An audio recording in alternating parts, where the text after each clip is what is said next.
Olá, eu sou o pastor Alberto Rodrigues e estou aqui com mais um vídeo de uma mensagem que nós divulgamos bastante pelas redes sociais, um tema bastante impactante e interessante para uma grande porção de pessoas. 7 amarras que prendem a sua vida. E com certeza você não percebeu isso. Alguns talvez sim, mas a maioria não. E agora nós estamos aqui para fazer essa mensagem chegar até você. Inicialmente, no YouTube nós vamos deixar a mensagem na sua íntegra. Depois eu devo gravar por partes, como rios para os meus seguidores no Instagram. E aqueles que quiserem também, não só os seguidores, mas também aqueles que quiserem, né? A palavra está assim para todos. Está liberada para todos aqueles que amam a palavra do Senhor e que querem ter uma vida abençoada na presença de Deus. Por que nada parece mudar a situação da sua vida? Já se perguntou?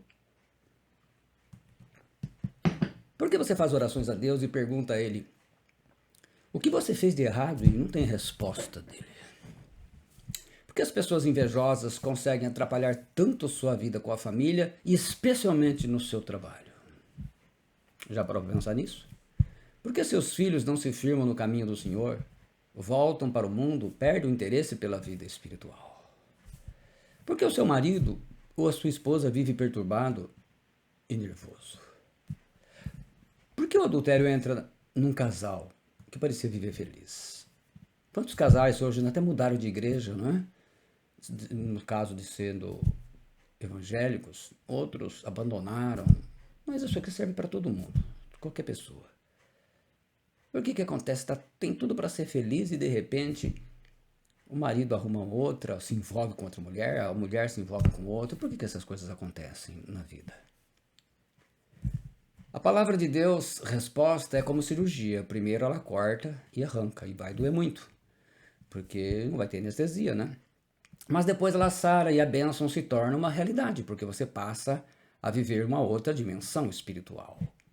Eu vou entender se você não assistiu o vídeo até o final, ou até criticá-lo duramente. Se, né? Afinal, você está vivendo desse jeito há tantos anos. Como Israel na escravidão do Egito se acostumou tanto que mesmo depois de liberto queria voltar para lá.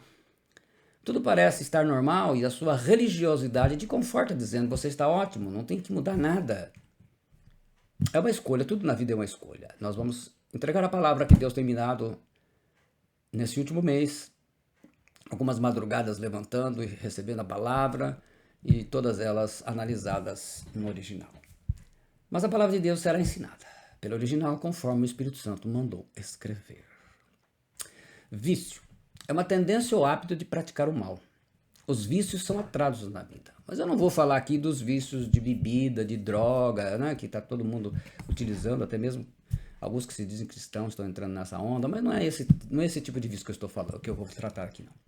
Os vícios são atrasos de vida, eles amarram a vida. Os vícios, eles são amarras, eles são laços que prendem a sua vida. Queira você ou não, acredite você ou não. E eles impedem você de seguir em frente, de vencer, de ter sucesso, de conquistar as coisas. Ou mesmo quando você está conquistando, eles vêm e atrapalham tudo. Esses vícios são frutos de uma mente escrava. A geração de Moisés, que eu acabei de falar, tinha uma mente escrava. Eles, né, os pais, os avós, os bisavós, todos eram escravos. E um escravo ensinou o outro a ser escravo. Atualmente as igrejas estão cheias de mentes escravas. E mesmo aqueles que não estão indo também estão com a mente escrava do mesmo jeito. Eles não conseguem pensar além do material que lhes é jogado como um mantra. Coisas materiais e erradas, e as espirituais são distorcidas. A mente escrava, ela aprisiona a pessoa. A pessoa nunca vai sonhar com aquilo que nunca imagina em sua vida, especialmente na vida espiritual. A mente escrava, ela impõe um cabresto na vida da pessoa que não consegue ver o lado espiritual. E por isso não terá uma experiência de gratidão, por exemplo. A primeira geração de Moisés, de Israel, né, com Moisés, ela morreu no deserto, reclamando, murmurando, se desviando dos mandamentos de Deus, apenas buscando aquilo que era de caráter material, a água, a comida, o bem-estar, os prazeres carnais, os bens materiais. Eles não tiveram outra alternativa, porque a sua mente era escrava. A pessoa terá muitos vícios, os quais praticará achando que é normal na vida do cristão. Todo mundo diz isso é normal, todo mundo peca, todo mundo faz isso. Vamos ver o que a palavra de Deus tem a nos dizer. É um verdadeiro exame. Isso aqui é mais do que um raio-x, é uma ressonância magnética espiritual. Muitos desses cristãos eles não percebem que esses vícios amarram, acorrentam suas vidas. Eles morreram no deserto e não entraram na terra prometida por Deus. Muitos estão morrendo no deserto e não estão não só entrando na terra prometida por Deus, mas não estão vivendo a plena vida que Deus prometeu aos seus filhos. Esses vícios são comuns na maioria, mas eles não são normais. Esses vícios estão amarrando a sua vida sem que você perceba. Não tente se justificar dizendo que pouca coisa ele não vem fazendo. Essa é a oportunidade que Deus está te dando para mudar a realidade da sua vida atual e te conduzir para uma plena vida, como é a vontade de Deus. Existem essas 7 portas que abrem a entrada de demônios. E com eles tudo o que não presta entrou na sua vida e está resistindo, não querendo ir embora você tenha orado. Então, agora é hora de você ouvir o Espírito Santo, como está escrito em Hebreus 3, 13 e 15, eu vou ler na Bíblia, na tradução da Bíblia Viva. Falem diariamente uns com os outros a respeito dessas coisas enquanto ainda há tempo, para que nenhum de vocês, cegado pela fascinação do pecado, se torne endurecido contra Deus. Porque se formos fiéis até o fim, confiando em Deus, tal como fizemos no princípio, quando nos tornamos cristãos, participaremos de tudo quanto pertence a Cristo. Essa é a questão. Participar de tudo quanto pertence a Cristo. Mas o tempo é agora. Nunca se esqueçam da advertência. Hoje, se ouvirem a voz de Deus falando a vocês, não endureçam seus corações contra ele, como fez o povo de Israel quando se rebelou contra ele no deserto. E eu começo dizendo isso. Então, hoje você está ouvindo a palavra do Senhor e vai ouvir a voz de Deus, porque você vai ver na sua palavra. E então não endureça o seu coração. Esses vícios são 7 portas de entradas. E eu vou começar pela primeira. Não vou citar todas aqui logo de início. Você vai ter que ir até o final. Nós vamos uma por uma. Vamos para a primeira porta. Primeiro vício, xingar. A palavra xingar, em português, ela vem do angolano kuxinga, que significa injuriar, descompor, e passou a ter o significado de agredir por meio de palavras. Todo o universo foi construído por palavras. Hebreus 11:3 diz: pela fé entendemos que foi o universo formado pela palavra de Deus, de maneira que o visível veio a existir das coisas que não aparecem. E já aprendemos que nossas palavras têm poder. A morte e a vida estão no poder da língua. O que bem a utiliza come do seu fruto. Provérbios 8:21, inclusive a física quântica diz que quando você pronuncia uma palavra, suas cordas vocais soltam uma palavra, elas atingem até as estrelas do outro lado do universo. O que foi falado não tem mais como voltar. O verbo xingar em hebraico é mekalel, que vem de kalel, que significa amaldiçoar, ser desprezível. Em hebraico não existe xingamento, como por exemplo na nossa língua. Não tem como xingar outra pessoa em hebraico, porque o hebraico é uma língua santa. Segundo Timóteo 3,15, Paulo diz: e que desde a infância sabes as sagradas letras, que podem tornar-te sábio para a salvação pela fé em Cristo Jesus. Não tem como xingar numa língua santa. Aquele texto de Jó, talvez você tenha em mente, Jó 2,9, que ele fala assim: então sua mulher lhe disse, ainda retens a tua sinceridade? E amaldiçoa Deus e morre. É interessante que no hebraico aqui é barak, ou bará, que significa abençoar. Didaticamente, o autor, ao registrar a palavra, nem dizia amaldiçoa Deus, como nós estamos falando aqui. Ele escreveu abençoa Deus. E na tradução tem que colocar amaldiçoar, porque era essa a intenção da mulher de Jó, que ele amaldiçoasse a Deus e morresse. Quando você xinga alguém, você se coloca numa posição de arrogância muito grande, parecida do diabo. Sua arrogância te impede a pensar que você é muito melhor do que a pessoa que você xinga. Quando eu xingo alguém, eu coloco essa pessoa numa posição de humilhação. E é tão grande. E nesse caso também me coloco na posição de Deus, porque somente Deus pode humilhar uma pessoa. Xingar, mekalel, significa amaldiçoar. Então amaldiçoa, isto é, tirar a essência de amaldiçoar, quer dizer, tirar a essência de Deus da pessoa a quem eu xingo. E isso é uma atitude muito séria que Deus não vai deixar sem correção. Salmos 40:15 fala, então a gente fala assim, e aí a gente diz assim, bem feito, bem feito. Salmos 40:15 diz: sofram perturbação por causa da sua ignomínia, uma vergonha, os que dizem bem feito, bem feito. Sofrer perturbação é shamam. Em hebraico quer dizer estar aterrorizado, estar perturbado, que causa ruína sem paz. Bem feito traduz a expressão idiomática hebraica realk, que significa bem feito, no sentido de feito no capricho, mas ela é uma interjeição que pode significar algo harmonioso ou uma comemoração pela desgraça de outra pessoa, que é o caso aqui, uma comemoração pela desgraça. Então Deus está dizendo, né, que sejam perturbados, sofram perturbação aquelas pessoas que causam, por causa da vergonha, aqueles que dizem bem feito, bem feito. E ele diz mais em Salmo 73, retrocedam por causa da sua ignomínia os que dizem bem feito, bem feito. Então é uma vergonha dizer isso. 3 vezes na Escritura há duras punições para aqueles que falam bem feito. Xingar amarra a sua vida.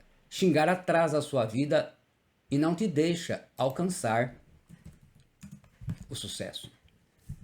Em Ezequiel 25, 3, 4 nós lemos, diz aos filhos de Amon, ouvi a palavra do Senhor Deus, assim diz o Senhor Deus. Visto que tu disseste bem feito acerca do meu santuário, quando foi profanado, acerca da terra de Israel, quando foi assolada, e da casa de Judá, quando foi para o exílio, então, eles estão falando para os filhos de Amon, vocês disseram bem feito, né? Eis que te entregarei ao poder dos filhos do Oriente, e estabelecerão em ti os seus acampamentos, e porão em ti as suas moradas. Eles comerão os teus frutos e beberão o teu leite. Quer dizer, vocês não vão ter nada. Se não devemos xingar qualquer pessoa, não devemos também dizer bem feito. Pior ainda, né? Xingar o filho, filhos, neto, marido, esposo, os irmãos, avós. Jesus morreu na cruz por todos, não se esqueça disso. Colossenses 4,6 nós lemos, a vossa palavra seja sempre agradável, temperada com sal, para que saibais como vos convém responder a cada um. Também temos em Tiago 3,5, que nós vamos usar isso outras vezes também, né? Assim também a língua é uma coisa pequena, mas que prejuízo imenso pode provocar? Uma grande floresta pode incendiar-se por meio de uma centelha pequenina. E a língua é uma chama de fogo, está cheia de maldade e envenena todos os membros do corpo.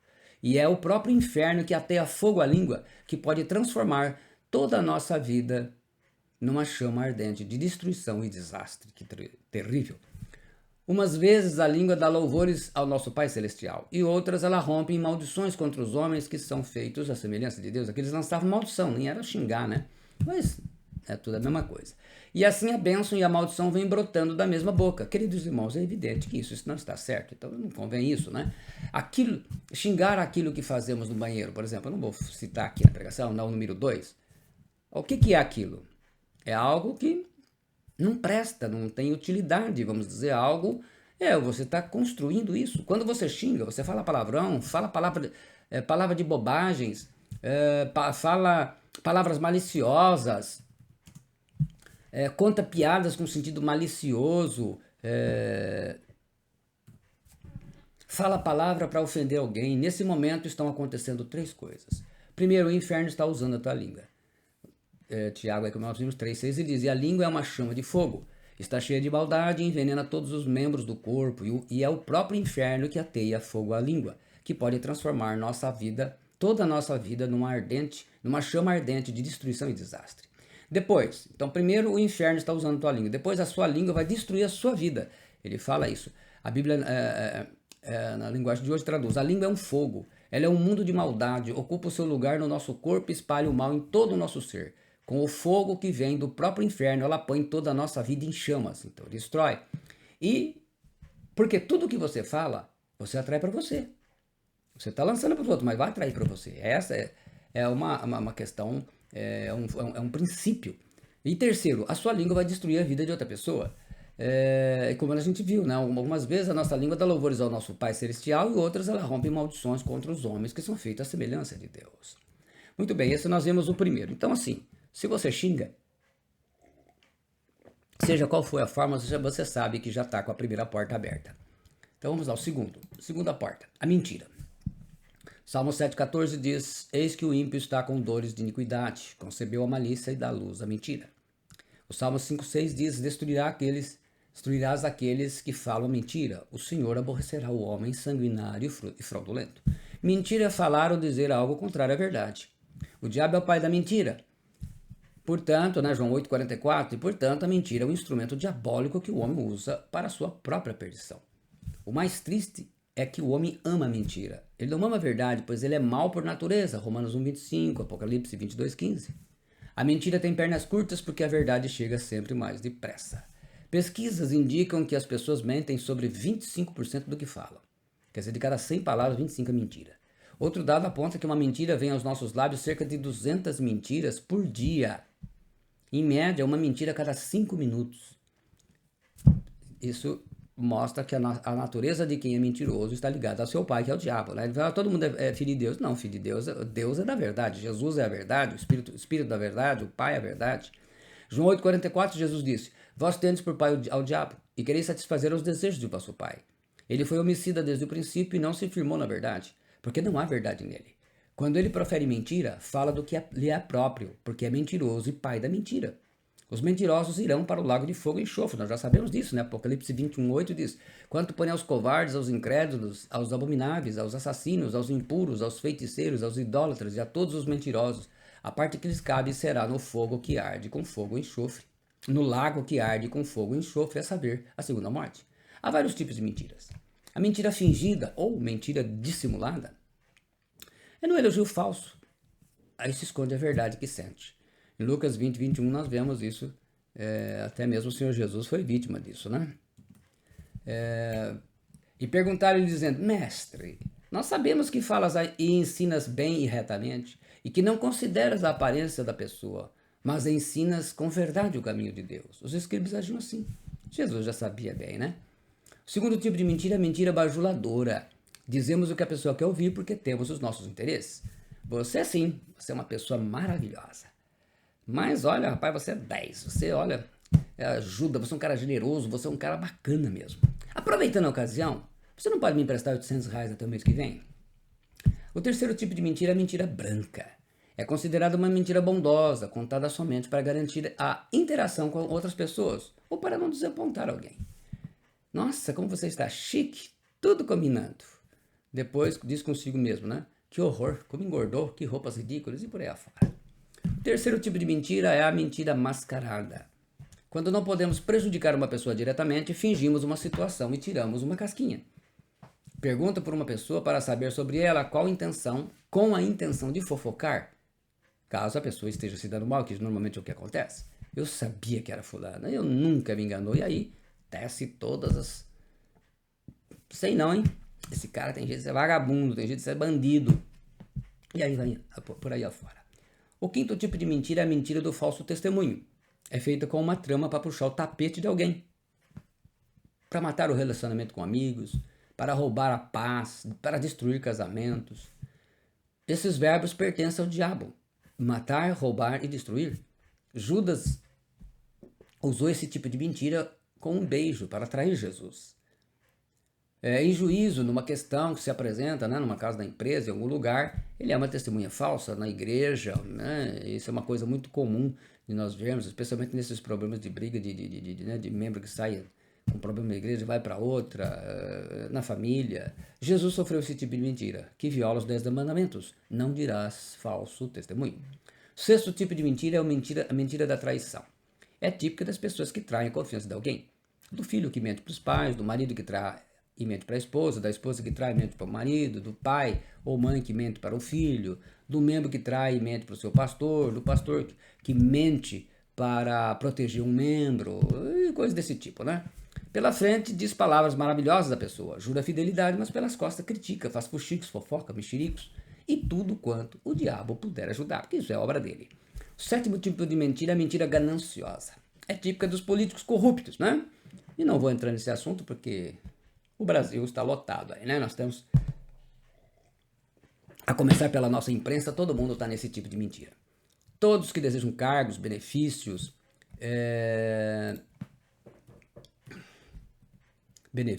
dinheiro, fama, tudo essas coisas aí, infelizmente, riqueza que promete e não cumpre, né? Já conhecemos bem isso. Das pessoas que querem vender algo e garante a qualidade do mesmo, cobram caro e depois o comprador descobre que foi enganado, comprou o gato por lebre, como se diz aí no ditado. também das pessoas que querem comprar algo e percebendo que o vendedor não conhece muito o que está vendendo, eles merecem o produto, obrigando o vendedor a vendê-lo por um preço bem abaixo do valor real. E temos ainda o oitavo tipo de mentira, o último tipo de mentira, mentira silenciosa ou mentira por omissão. É a mentira de quem sabe quem é o culpado, mas omite e faz silêncio. Não menti, eu não falei. É mentira por omissão. Aí ela acoberta o erro, acoberta o mal. Ela faz a pessoa se tornar cúmplice daquele pecado e pratica mentira silenciosa ou por omissão. É da pessoa que se finge de morto para que a verdade não venha à tona através dele. Ele não quer ser o que se diz por aí na gíria de bandidos X9. Fez algo de errado ou deixou de cumprir uma ordem, mas não diz nada. Se descobrirem, tudo bem, se não, fico caladinho, nem apareço e faço normalmente. Se você é mentiroso, mentirosa, então sabe que a mentira também acorrenta a sua vida. Quem não vai para frente com a bênção de Deus, porque Deus não abençoa mentiroso. A terceira porta, o terceiro vício, a terceira porta aberta para demônio é a inveja. Provérbios 14:30. O sentimento sadio é a vida para o corpo, mas a inveja é a podridão dos ossos. A paz de espírito, traduz a King James atualizada, a paz de espírito é saúde para o corpo, mas a inveja corrói como câncer. A palavra podridão traduz a palavra hebraica hakab, que significa podridão, apodrecimento, e vem de hakab, que significa apodrecer. Isso é uma coisa importante porque nós estamos vendo algo aí que vem a nos revelar muito. Inveja traduz a palavra hebraica kinal. Ciúme, atitude ciumenta. Esta palavra significa uma intensa paixão nos ciúmes que é maior do que a ira ou cólera de uma pessoa. A gente diz também o que tem mal olhado. A palavra inveja, em português, ela vem da palavra latina invidia, que por sua vez é uma derivação do verbo invidere, olhar com malícia. Para o dicionário Michaelis, inveja pode ter dois significados, que nós vamos aproveitar aqui. Primeiro é o sentimento de ódio, desgosto ou pesar que é provocado pelo bem-estar ou pela prosperidade ou felicidade de outra pessoa. A pessoa fica com ódio, fica com aquele desgosto de ver que a pessoa que ela não gosta ou que ela tem inveja se deu bem, né? O segundo é o desejo muito forte de possuir ou desfrutar de algum bem possuído ou desfrutado pela pessoa invejada. Então, não pode significar, a pessoa não quer ter o que a outra tem, só não queria que ela tivesse. Agora no outro, inveja chega tanto que quer ter o que ela tem, né? Onde aí rouba a mulher, rouba o marido e o que puder mais.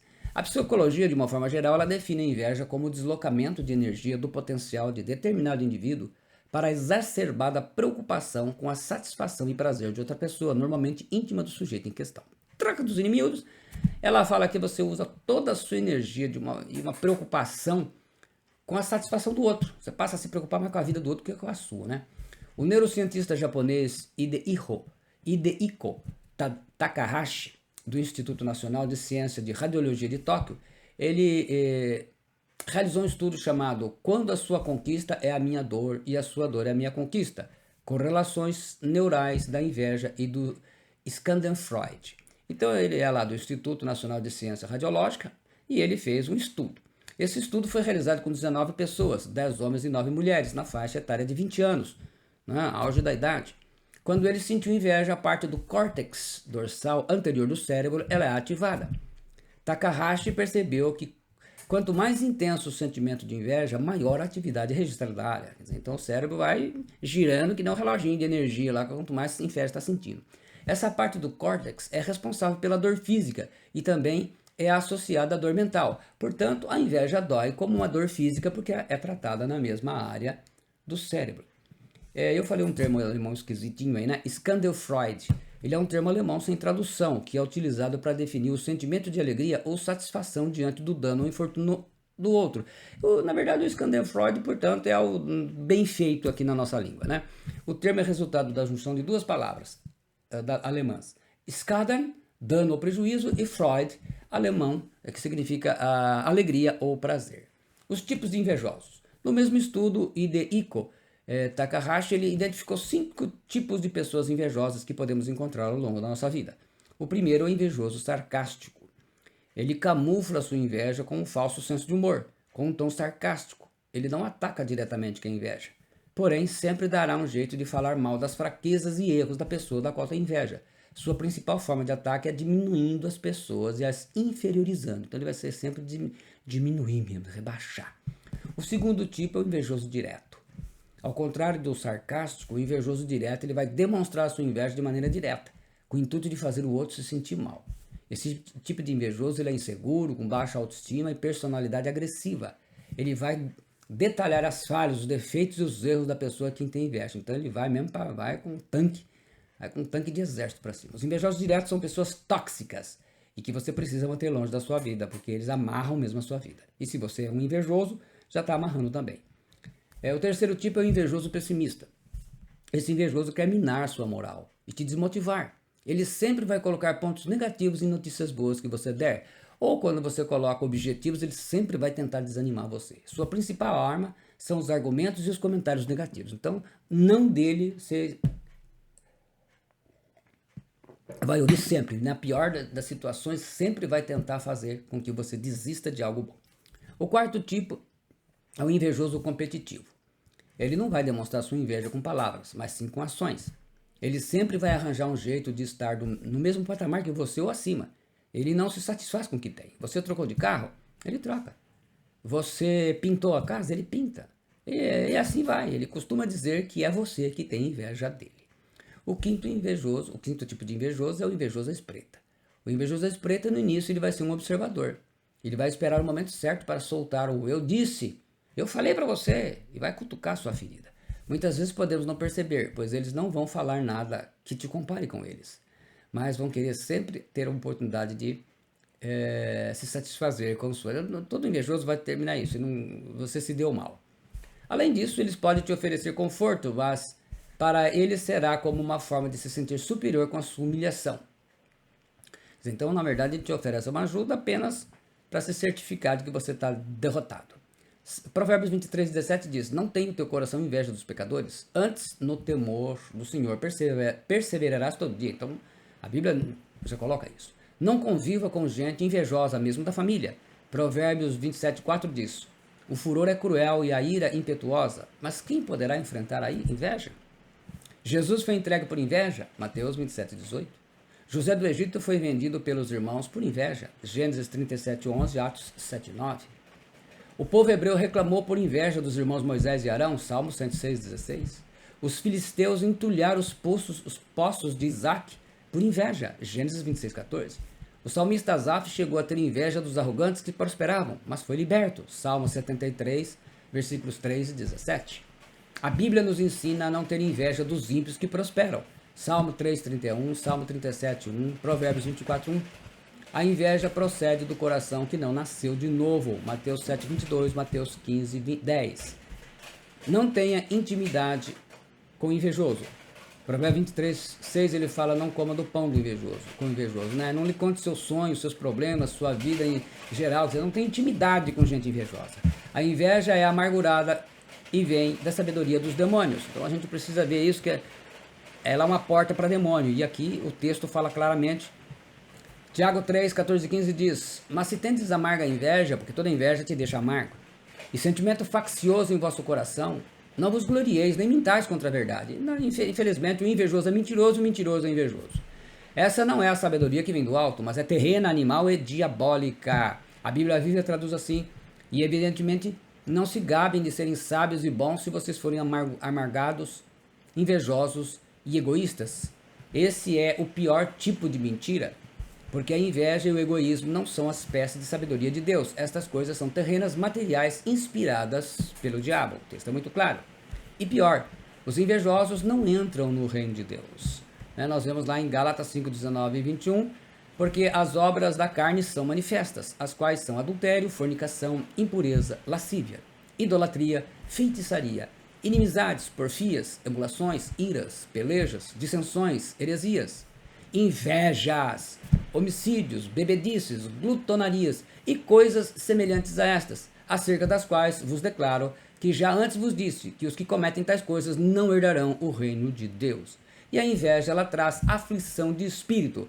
Eclesiastes 4:4 diz: também vi eu que todo trabalho e toda destreza em obras traz ao homem a inveja do seu próximo. Também isto é vaidade e aflição de espírito. Então, infelizmente, o invejoso não tem paz de espírito e muitas vezes ele consegue penetrar na vida das pessoas e tirar-lhe a paz de espírito também, né? Isso é muito triste. Como se identifica uma pessoa com inveja? Acho que existem 6 coisas que a gente pode dizer. Primeiro, não se alegram com o sucesso e a conquista dos outros. Não conseguem fazer isso. Segundo, de certa forma sentem prazer ao criticar alguém. Por isso que gostam de estar criticando. Falar mal, né? Terceiro, dificilmente e raramente elogiam uma pessoa. 4. Tendem a subestimar as conquistas dos outros, enquanto exaltam as suas próprias. 5. Então eles falam mal dos outros e eles... 5. Fala da vida alheia o tempo todo. Conversar com ele, vai falar de alguém.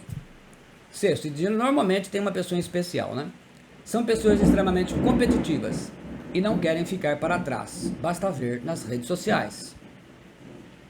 Muito bem. Vamos para o 4º tipo de vício, ou 4ª porta. Fazer mal feito. Agora vamos começar outro. Jeremias 48:10 diz: Maldito aquele que fizer a obra do Senhor relaxadamente. Maldito aquele que retém a sua espada do sangue. A Bíblia Viva traduz: Maldito será o soldado que não se esforçar para destruir os moabitas. Maldito quem não cumprir fielmente a missão que o Senhor lhe deu. Maldito traduz a palavra arar. Amaldiçoar amargamente, amarrar com um feitiço, tem 2 significados diferentes. E relaxadamente traduz a palavra remiuei, que significa, tem 3 significados básicos. Primeiro é negligência, né? A falta de cuidado, é o mal feito. Segundo é uma mentira, um preguiçoso, é indiferente. E terceiro é contrário à bênção. Bênção, a graça, que é beracá, desgraçado, né? Desgraçado é sem a graça. Tanto que a tradução que traduz desgraçado o que faz com negligência, a Bíblia Viva, o trabalho do Senhor, maldito aquele que poupa a sua espada de derramar o sangue do juízo divino. A palavra mal feito vem do latim malefacto, que significa feito sem perfeição, de qualquer modo, feito de forma relaxada, sem capricho, sem cuidado, no linguajar mais popular, né? Feito nas coxas. Bruxaria, iníquo, ímpio, então significado. A palavra de Deus ensina que quem faz as coisas mal feitas é maldito, é desgraçado, né? Sem a bênção. Obadias 1,15 fala assim: porque o dia do Senhor está prestes a vir sobre todas as nações, como tu fizeste, assim se fará contigo. O teu mal feito tornará sobre a tua cabeça. Era uma outra coisa que ele estava dizendo, mas está dizendo: o teu mal feito tornará sobre a tua cabeça. Você não pode fazer as coisas mal feitas, porque as coisas mal feitas elas vão amarrar a tua vida. Há 4 tipos de mal feito. O primeiro é o mal feito por reclamação. É quando a pessoa ou é obrigada ou é constrangida a fazer algo que não quer fazer. Faz reclamando o tempo todo, criticando, se não for ajudada. Esse é o detalhe. E o povo falou contra, a gente pega em Números 21, 5 e 6. E o povo falou contra Deus e contra Moisés: por que nos fizeste sair do Egito para que morrêssemos nesse deserto? Pois aqui nem pão nem água há, e a nossa alma tem fastio desse pão tão vil. Então o Senhor mandou entre o povo serpentes ardentes que picaram o povo e morreu muita gente em Israel. Então a reclamação trouxe a morte de muita gente. O segundo tipo é o mal feito, como você acha melhor. É quando você não obedece ao que Deus mandou fazer, ou o serviço que você tem que fazer, você não vai fazer ele de forma correta. Ou você faz como julga ser melhor, ou deixa de fazer. Assim está bom. Tem gente que nem isso faz. Você tem um dom, um serviço, um ministério, mas faz de qualquer jeito. Uma única vez Moisés não obedeceu à voz de Deus, mas ele fez o seu mal feito como achava melhor. Por causa disso, ele não entrou na terra prometida. Números 20, versículos 11 e 12 diz: então Moisés levantou a sua mão e feriu a rocha 2 vezes com a sua vara. E saiu muita água, e bebeu a congregação e os seus animais. E o Senhor disse a Moisés e a Arão: porquanto não crestes em mim, para me santificardes diante dos filhos de Israel, por isso não introduzireis esta congregação na terra que lhes tenho dado. Então, o Senhor tirou fora. A única vez, pisou na bola, fez mal feito. Terceiro tipo, é o mal feito com mentira. Como vocês vão ver, o mal feito ele vai influenciar todos os outros, né? Você faz bem feito no seu trabalho. mas as coisas do Senhor, no seu ministério, no seu serviço, você faz mal feito. Falta e não dá satisfação para ninguém. Os motivos pelos quais falta nas coisas do Senhor, jamais faltaria no seu trabalho. Dá desculpas esfarrapadas para se justificar. Mente. Falta, deixa de fazer, chega sempre atrasado, não presta atenção, sai antes de terminar. Fica batendo papo com outra pessoa, vendo o celular e não presta atenção. Pouco faz, e quando faz, é com seu fogo estranho. E aí nós lemos em Levítico 10, 1, 2. E os filhos de Arão, Nadab e Abiú, tomaram cada um o seu incensário e puseram neles fogo, e colocaram incenso sobre ele, e ofereceram fogo estranho perante o Senhor, o que não lhes ordenara. Você está fazendo aquilo que Deus mandou fazer. E então saiu o fogo de diante do Senhor, e os consumiu e morreram perante o Senhor. Porque o que faz mal feito é atraso de vida. Viva dentro desse princípio de Deus, como regra geral para fazer as coisas. Tudo que te vier para fazer, faça bem feito. Provérbio, Eclesiastes 9:10 na Bíblia Viva. Faça bem feita qualquer coisa que você tiver de fazer. Depois da morte, para onde você vai? Não se pode fazer planos, nem trabalhar, nem aprender, nem ganhar novos conhecimentos. Então, em vida, faça isso. Mesmo que não reconheça o seu trabalho, faça bem feito. Porque se faz mal feito, atrai sempre o mal feito sobre si mesmo. Sua vida ficará amarrada. Mesmo que não tenha recompensa financeira, faça bem feito. Mesmo que todas as pessoas ao seu redor estejam fazendo mal feito e critiquem você por fazer bem feito, faça bem feito, porque o mal feito, ele volta para você. Mesmo que seja uma pessoa ingrata, que não gosta de você, você não gosta dela, os dois não se bicam. Se tiver que fazer, faça bem feito. Porque quem faz mal feito atrai sempre o mal feito sobre si mesmo. Sua vida vai ficar amarrada. Se você for nas coisas do Senhor, então, culto, discipulado, oração, palavra, uma visita, ceia, faça bem feito. Por quê? Está aí, maldito que fizer a obra do Senhor relaxadamente. Então, isso aí está amarrando a vida de muita gente, né? Porque a maioria faz tudo do jeito que quer. Jesus fazia bem feito. Em João 10, 37 e 38 nós lemos: mas se não faço as obras de meu Pai, não me acreditareis. Não me acrediteis. Se não faço, quer dizer, mal feito, né? Mas se as faço, bem feito. Se não credes em mim, crede nas obras, para que conheçais e acrediteis que o Pai está em mim e eu nele. Como é que a gente crê nas obras do Senhor? Porque ele fez bem feito. O apóstolo Paulo fazia bem feito. Atos 20, 24, ele fala: mas de nada faço questão, nem tenho a minha vida por preciosa, contanto que cumpra com alegria a minha carreira e o meu ministério que recebi do Senhor Jesus para dar testemunho do evangelho da graça de Deus, fazendo bem feito. E o Espírito Santo ordena, nós vamos lá em Romanos 12, 6, 9, ele orienta a igreja. Deus deu a cada um de nós a habilidade de fazer determinadas coisas. Cada um tem a sua. Assim, se Deus deu a vocês a capacidade de profetizar, então profetizem sempre que puderem. Tantas vezes quanto a sua fé seja bastante forte para receber uma mensagem de Deus. Quer dizer, faça bem feito. Se tiverem o dom de prestar serviço aos outros, então sirva bem. Bem feito. Se alguém é professor, faça um bom trabalho de ensino. Bom trabalho. Bem feito, né? Se é pregador, veja que os seus sermões sejam enérgicos e proveitosos. Quer dizer, faça um sermão bem feito.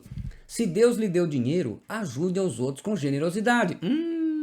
Se Deus lhe deu a capacidade administrativa e os fez responsáveis pelo trabalho dos outros, tomem esse encargo com seriedade, quer dizer, faça bem feito. Aqueles que levam o consolo aos entristecidos devem fazê-lo com disposição cristã, quer dizer, faça bem feito.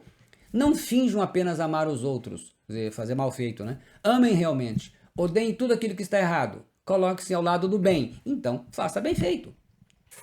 Sempre tem alguém que vai ver o que você faz. Eu sempre falo isso, mas eu nunca mostrei um texto na Bíblia que nos ensinasse esse fundamento. Sempre tem alguém que vai ver o que você faz. Para o bem ou para o mal, né? Provérbios 22, 29 diz assim: viste o homem diligente na sua obra? Diligente é o que faz bem feito, aquele zeloso. Perante reis será posto, não permanecerá entre os de posição inferior. A Bíblia, na linguagem de hoje, traduz assim: você conhece alguém que faz bem o seu trabalho? Saiba que ele é melhor do que a maioria e merece estar na companhia de reis. Então, alguém vai estar vendo. Você será conhecido pela forma com que você trabalha. Ou você faz bem feito, ou você faz mal feito. E vai ficar aquela situação assim: ixi, não chama pessoa não, hein? Ixi, vai fazer mal feito, hein? Você já viu, você conhece ela. E se faz bem feito? Não, chama fulano, que esse faz bem feito.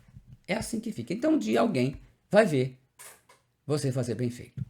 E o quarto tipo de bem feito, como ele citou lá, o mal feito é o feitiçaria, bruxaria.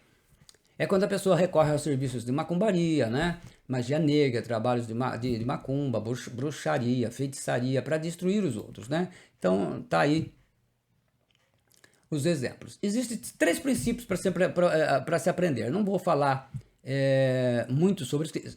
Isso aqui merece uma pregação própria. Nós vamos trabalhar direto com essa aqui. Eu vou apenas falar 3 coisas para vocês. Primeiro, o diabo ele não pode possuir quem nasceu de novo.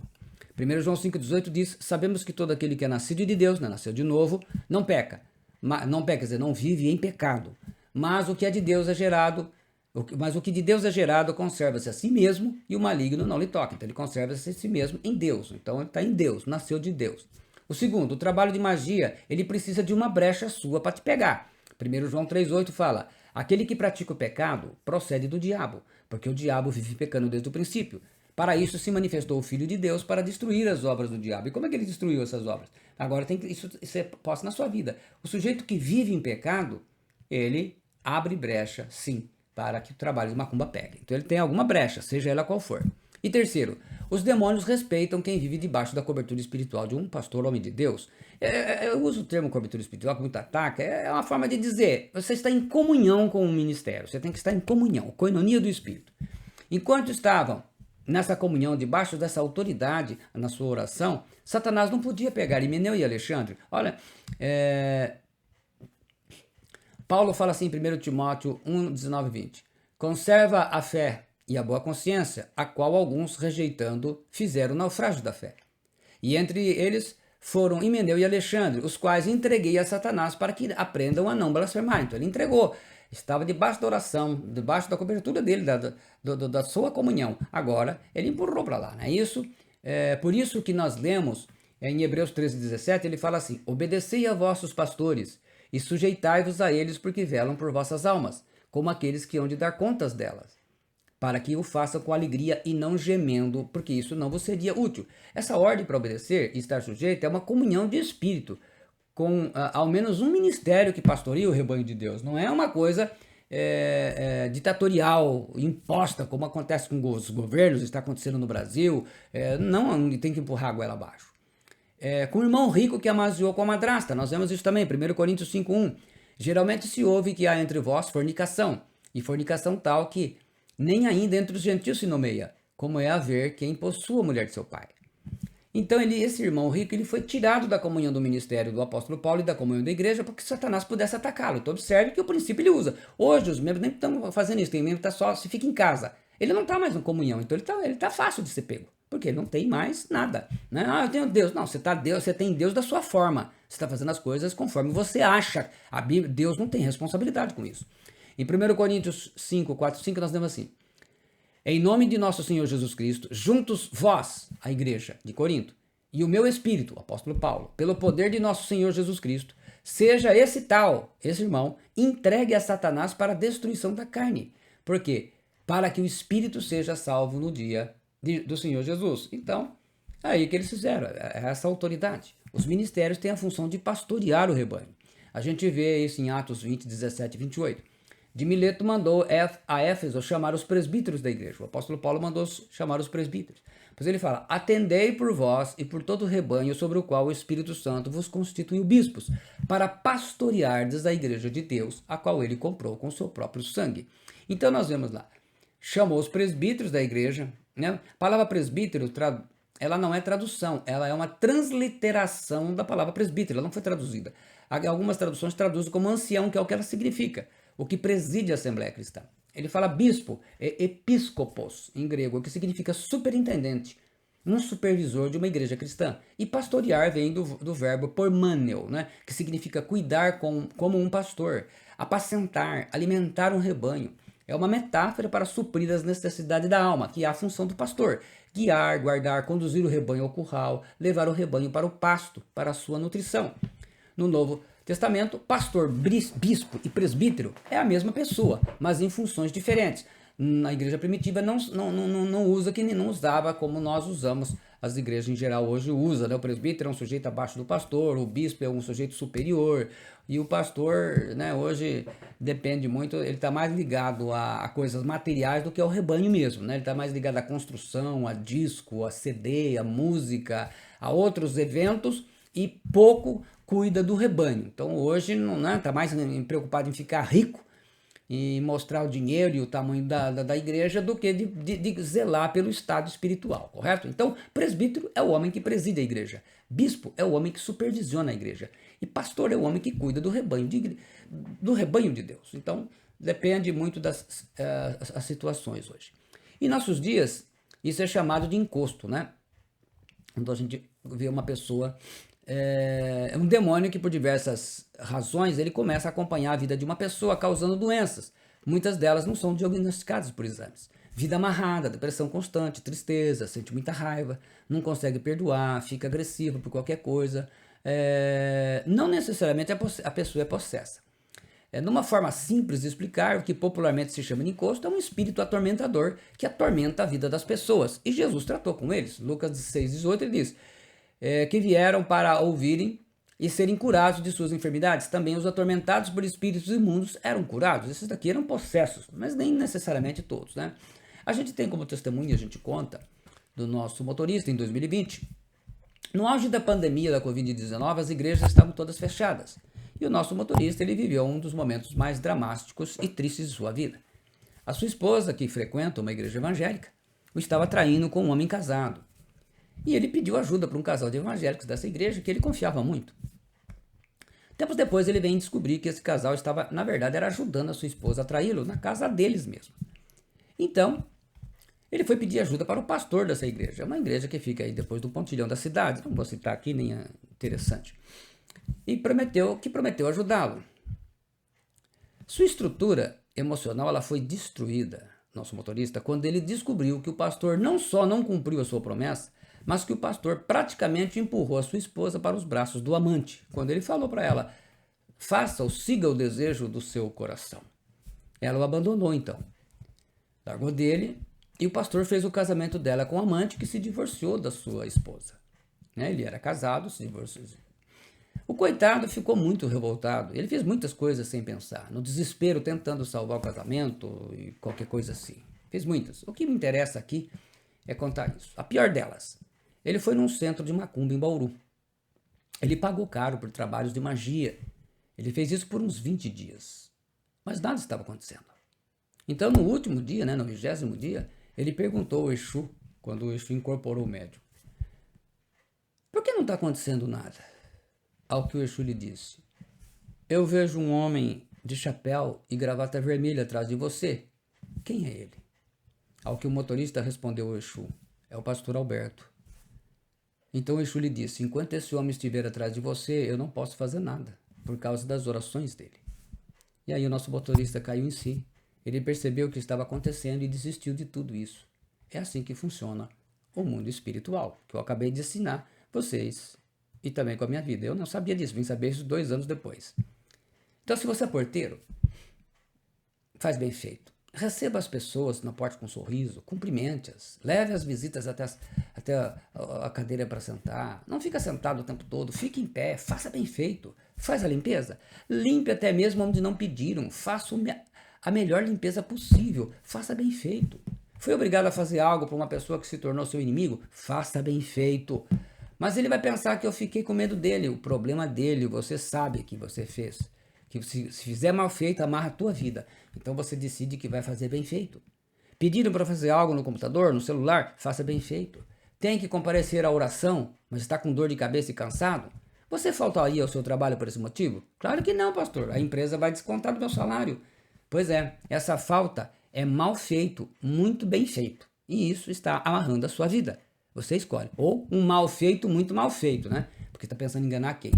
Pediram para dar um recado a uma pessoa que você não gosta de conversar e nem ver? Mandou uma mensagem pelo WhatsApp, nem acompanhou o resultado. Isso é fazer mal feito. Assumiu o compromisso? Deu o recado como se fosse para alguém de sua família que você ama tanto. Fazer mal feito amarra a sua vida.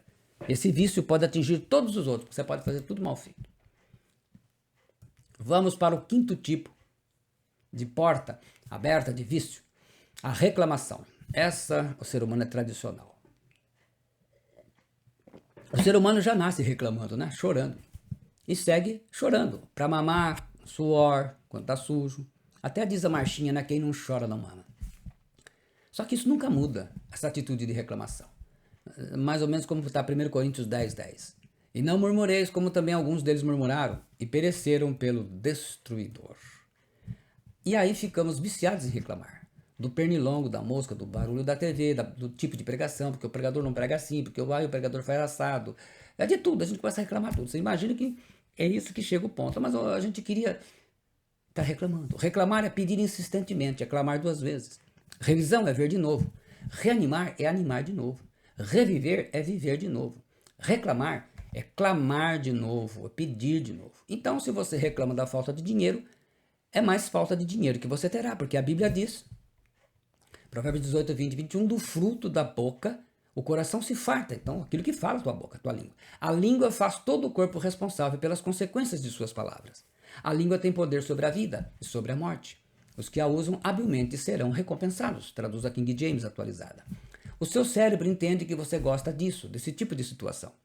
Quem está sempre reclamando de doença estará sempre envolto com doenças. Como eu expliquei isso no vídeo sobre a mente, renove a tua mente. Então assistam lá que a gente mostra com mais detalhes. O cérebro humano ele procura parâmetros e entende que você gosta de estar reclamando para as pessoas. Ele vai te mandar mais do mesmo, para você continuar reclamando ou clamando 2 vezes. A vida te manda mais do mesmo, das suas palavras. Aí você fica amarrado. A gratidão é uma mudança de olhar, de ver as coisas com um olhar muito diferente, de conduta, de mente, de caráter, de comportamento. É uma nova cultura, é uma nova forma de pensar. É a maneira, furou o pneu do carro. Oh, meu Deus, eu estava indo para o trabalho, tá? Mas você tem um carro que furou o pneu. Agradeça a Deus pelo carro. Aconteceu alguma coisa com alguém? Não aconteceu nada. Agradeça a Deus. Geralmente a gratidão ela é entendida na forma de... quando alguém faz alguma coisa, a gente agradece assim. Quando alguém faz alguma coisa boa pra gente, nós dizemos muito obrigado, muito agradecido. Isso não é gratidão. Isso é educação, é gentileza. É uma forma amável de você demonstrar agradecimento pela ajuda recebida. Mas nunca pare de fazer isso. Mas não é gratidão. Você deve continuar a fazer isso, porque você é uma pessoa que recebeu uma boa educação, um bom ensinamento, você é gentil. Mas isso não é gratidão. 1 Tessalonicenses 5,18 ele diz assim, ó, em tudo dai graças, porque essa é a vontade de Deus em Cristo Jesus para convosco. Em tudo. Tudo você é grato. Então a gratidão ela está, é a maneira de você olhar. Olhou, aconteceu uma tragédia, mas graças a Deus, estamos vivos ainda. Tudo que você fala, você atrai para você. Tudo que você ouve, você atrai para você. Tudo que você assistiu, você atrai para você. Tudo que você reclama, você atrai para você. A física quântica, ela ensina que se a sua mente determina algo, o seu corpo é obrigado a ir atrás. Ele tem que correr atrás. Só de processar um pensamento, partículas subatômicas vão atrás. Vão à frente, melhor dizendo. Só de processar um pensamento. Se você pudesse ver isso, nunca mais falaria besteira. Do tipo, eu sou um fracasso, que droga de vida, a minha vida é aquilo que se faz no banheiro.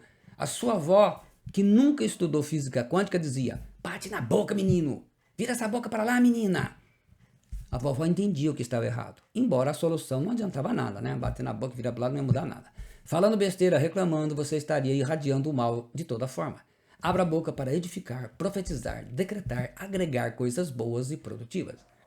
Um artigo no jornal científico Neuroimage, ele publicado a partir de um estudo feito pela Universidade de Indiana, nos Estados Unidos, também demonstra que o exercício da gratidão, a partir da escrita diária, gera mais atividade cerebral e diminui sintomas de ansiedade e depressão. Então até nos e-mails, na carta de acho que quase ninguém escreve mais, né?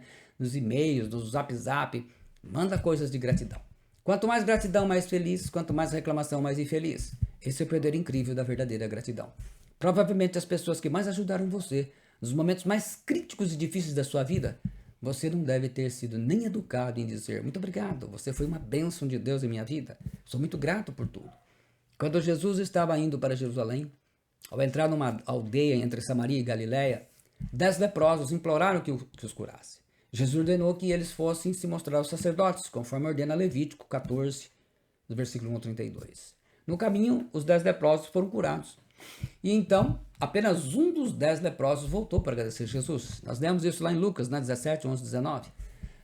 Versículo 15 diz: E um deles, vendo que estava são, voltou glorificando a Deus em alta voz, e caiu aos seus pés com o rosto em terra, dando-lhe graças, e este era samaritano, não judeu. E respondendo Jesus disse: Não foram 10 os limpos? E onde estão os 9? Não houve quem voltasse para dar glória a Deus, senão esse estrangeiro? E disse-lhe: Levanta-te, vai, a tua fé te salvou. A gratidão é a mudança de olhar, de ver as coisas. Paulo e Silas estavam na prisão, depois de chicoteados.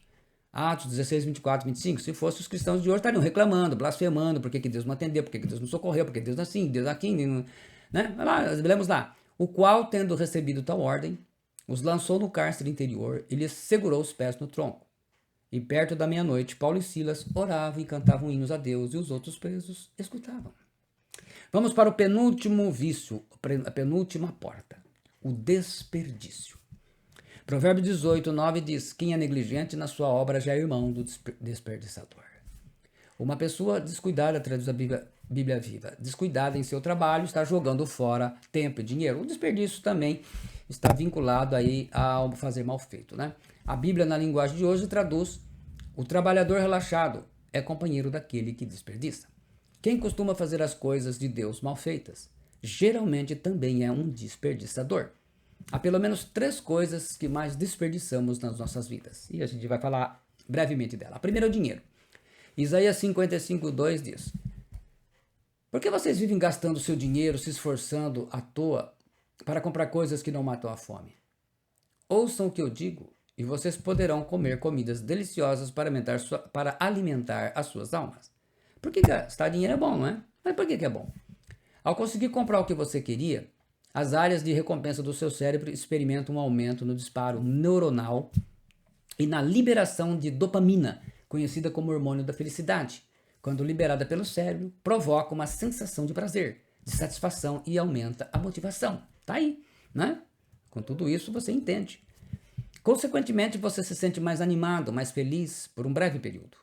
E aí que mora o perigo. Dívidas são acumuladas. As pessoas acabam sofrendo daquilo que eles chamam de oneomania, quer dizer, o impulso descontrolado em fazer compras, em comprar, que é o consumismo, né? Geralmente compramos coisas que não precisamos e pouco investimos em nosso crescimento espiritual. Esta é a geração consumista. O segundo, desperdiçamos tempo na vida. Eclesiastes 3, do 1 ao 8, diz: tudo tem o seu tempo determinado e há tempo para todo o propósito debaixo do céu. E ele fala aí de 28 estações da vida. Há um tempo para cada um, e ele vai fazendo um jogo, né, de 2, né? Nascer e morrer, lei da vida. Plantar e colher, lei da semeadura. Matar e curar, tempos de guerras, lutas. Os hebreus dependiam de Deus e não de magia, porque a medicina da época era muito mais uma magia, né?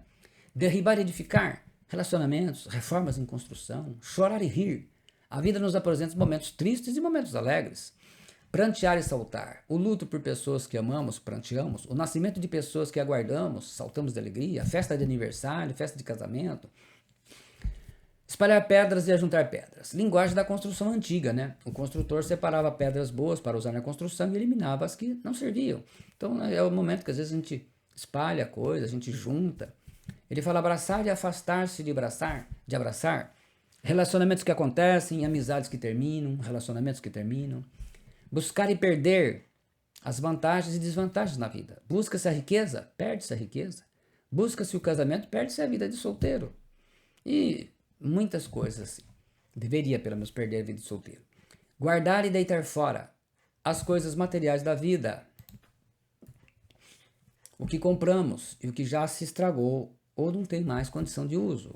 Tem coisa da hora que chega de jogar fora, né? Chega a hora de jogar fora. Rasgar e coser. Aqui é tomado da profissão das costureiras, né?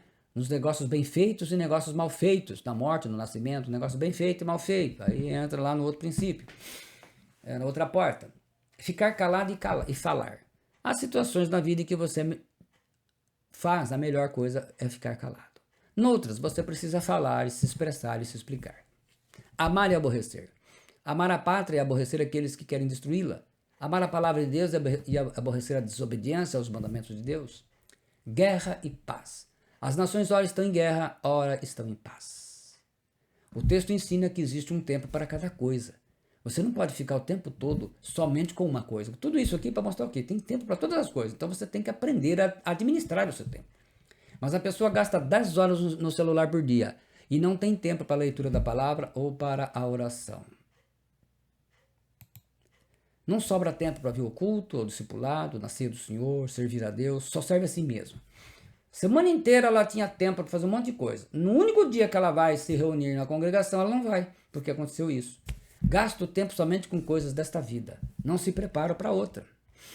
As oportunidades. Outra coisa para a gente aprender a não desperdiçar. Colossenses 4:5 diz: portai-vos com sabedoria para os que são de fora. Aproveitai as oportunidades. Oportunidade de salvação. Você não sabe quando irá morrer.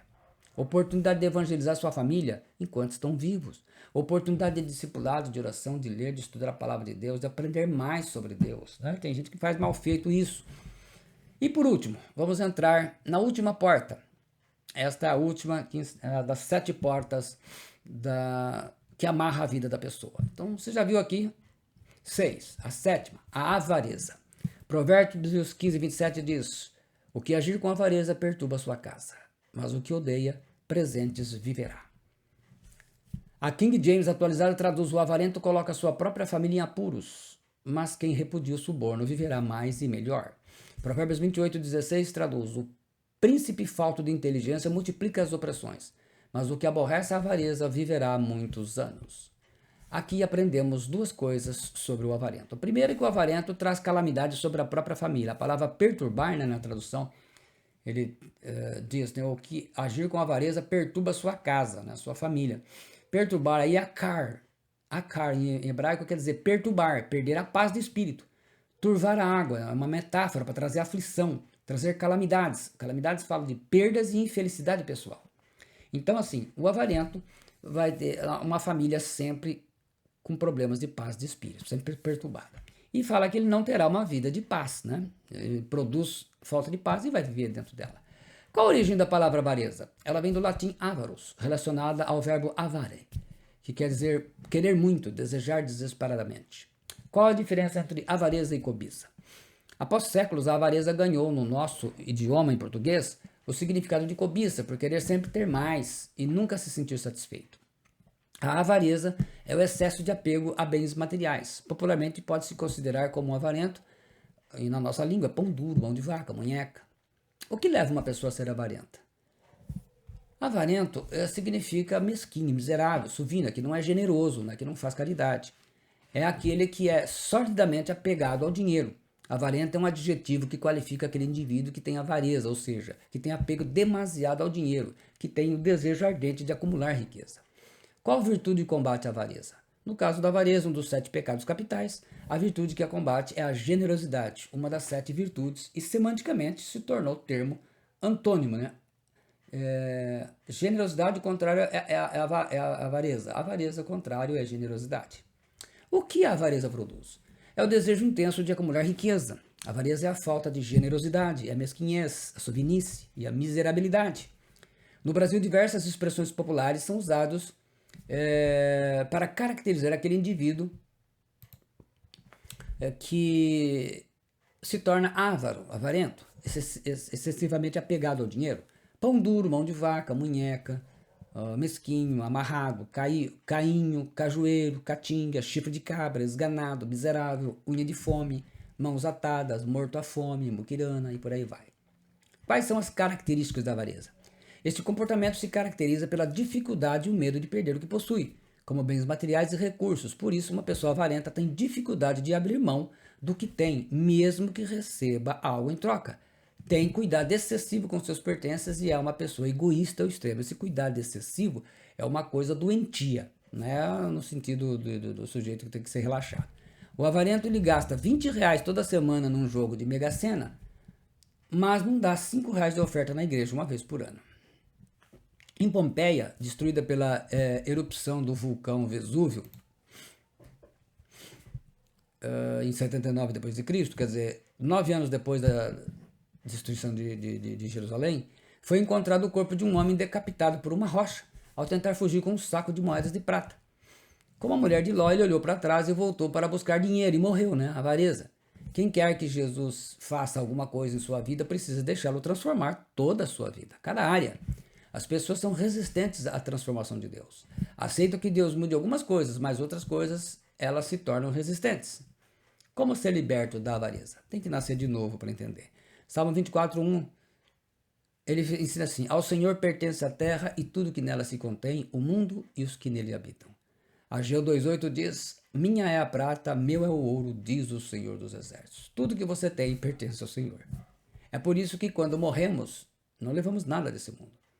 O avarento pensa que tudo é dele para sempre.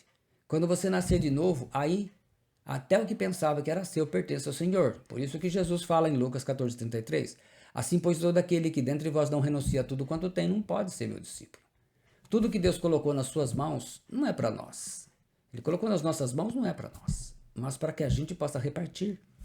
Jesus ensinou isso claramente em Atos 20:35, ele disse: tenho-vos mostrado em tudo que, trabalhando assim, é necessário auxiliar os enfermos e recordar as palavras do Senhor Jesus, que disse: mais bem-aventurada coisa é dar do que receber. Em Lucas 6:38, dai, Jesus falando, e dar-se-vos-á. Boa medida, recalcada, sacudida, transbordante, generosamente vos darão. E Jesus enfatiza, porque com a medida com que tiverdes medido, vos medirão também. Então é uma coisa, ele está dizendo isso aqui pra gente, né? Basicamente isso aqui, ó. À medida que você está medindo, ou assim, né? Se for para ver, né? À medida que você estiver medindo, é essa medida que vai ser usada para medir você também. Isso é uma regra geral. Com a mesma fita métrica, treina ou régua que você medir, o que dá de oferta, o que ajuda os outros, essa será a medida que Deus usará para abençoar você e sua amada família. Esse também foi o ensino dos apóstolos de Jesus. Paulo escreve em 2 Coríntios 9, 6, 7. E isto afirmo, aquele que semeia pouco, pouco também ceifará. E o que semeia com fartura também ceifará. Cada um contribua segundo tiver proposto no coração, não com tristeza ou por necessidade, porque Deus ama a quem dá com alegria. Então, a gente resumindo aqui, essas são as 7 amarras ou portas de entrada de demônios que amarram, prendem a sua vida. Xingar, a mentira, a inveja, fazer mal feito, a reclamação, o desperdício e a avareza. Se você não corrigir a sua vida com os xingamentos e os palavrões de boca suja que você tem, a sua vida vai estar amarrada. Se você continuar usando mentira para resolver os seus problemas, você é um mentiroso, sua vida vai continuar amarrada. Se você estiver convivendo com gente invejosa, você for um invejoso, tiver inveja dos outros, sua vida vai estar amarrada. Se você tem desculpa para fazer mal feito, seja as coisas espirituais na igreja, para o Senhor, seja as coisas na sua família, seja as coisas no seu trabalho, não tenha dúvida que você vai continuar com a vida amarrada. A reclamação, se você é aquele sujeito que reclama de tudo e de todos, toda hora está reclamando, se pega reclamando, a vida amarrada. E desperdício, se você é o sujeito que desperdiça tudo, desperdiça as oportunidades, desperdiça as coisas, e muito mal feito, né, a coisa, você sabe que vai continuar amarrado. E a avareza, se você é avarento, munheca, pão duro, como a gente explicou, também a vida vai ser amarrada.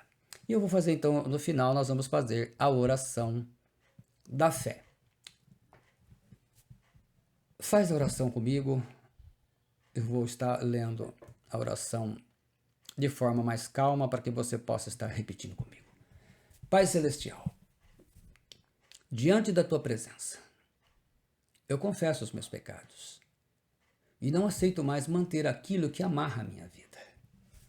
Pelo que hoje aprendi, eu confesso e peço o Teu perdão. Se tenho xingado, quando teria que abençoar. Perdão se tenho usado a mentira quando teria que usar a verdade. Se tenho cultivado a inveja quando teria de ficar feliz com o progresso das pessoas, até das que não gostam de mim. Se tenho usado desculpas para fazer mal feita a obra de Deus ou fazer as coisas na vida dos outros, quando teria que fazer bem feito em qualquer situação. Se tenho reclamado todo dia quando devia viver com gratidão e te louvar por tudo que acontece comigo. Se tenho desperdiçado tempo com coisas inúteis, quando teria de ter tempo para a oração e a palavra de Deus. Se tenho usado a avareza na obra de Deus, quando devia usar a generosidade, porque tudo que tenho pertence a Ti, e nada levarei comigo após a minha morte.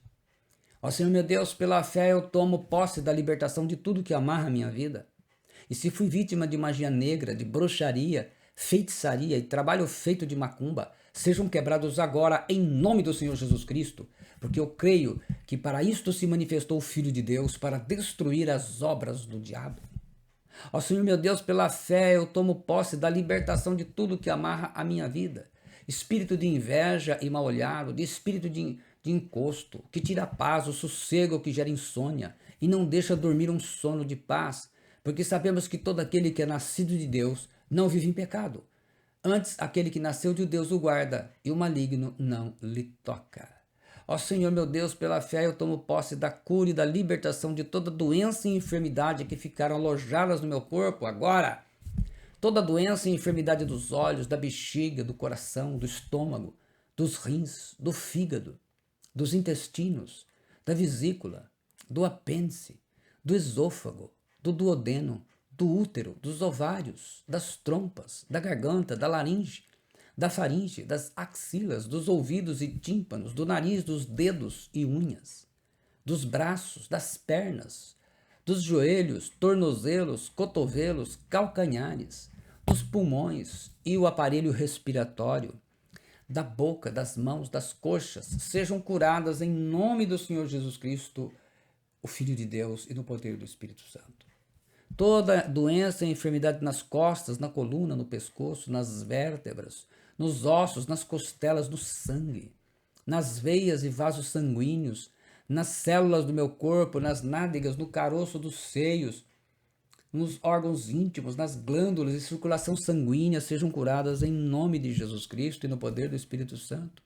Toda doença toda enfermidade psicológica, mental e espiritual, como depressão, ansiedade, estresse, opressão, obsessão, tristeza crônica, síndrome do pânico, desânimo constante, medos e pavores, melancolia, dependência de calmantes e remédios, enxaqueca, dores de cabeça, sejam curadas em nome de Jesus Cristo e no poder do Espírito Santo.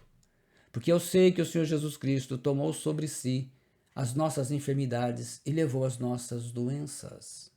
Paizinho querido, a minha vida e tudo que eu tenho e tudo que sou, eu entrego nas tuas mãos e peço que o Espírito Santo dirija a minha vida e minhas escolhas sempre dentro da sua vontade.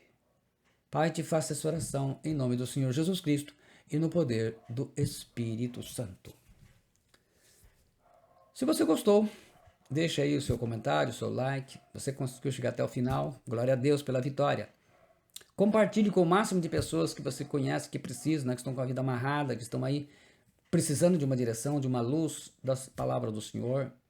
Se você não fez ainda e quiser nos ajudar também, além de compartilhar com o máximo de pessoas esta mensagem, você também se inscreva no meu canal e acione o sininho de notificações. Então, recapitulando, os 7 vícios, as 7 portas de entradas de demônios: xingar, a mentira, a inveja, fazer mal feito, a reclamação, o desperdício e a avareza.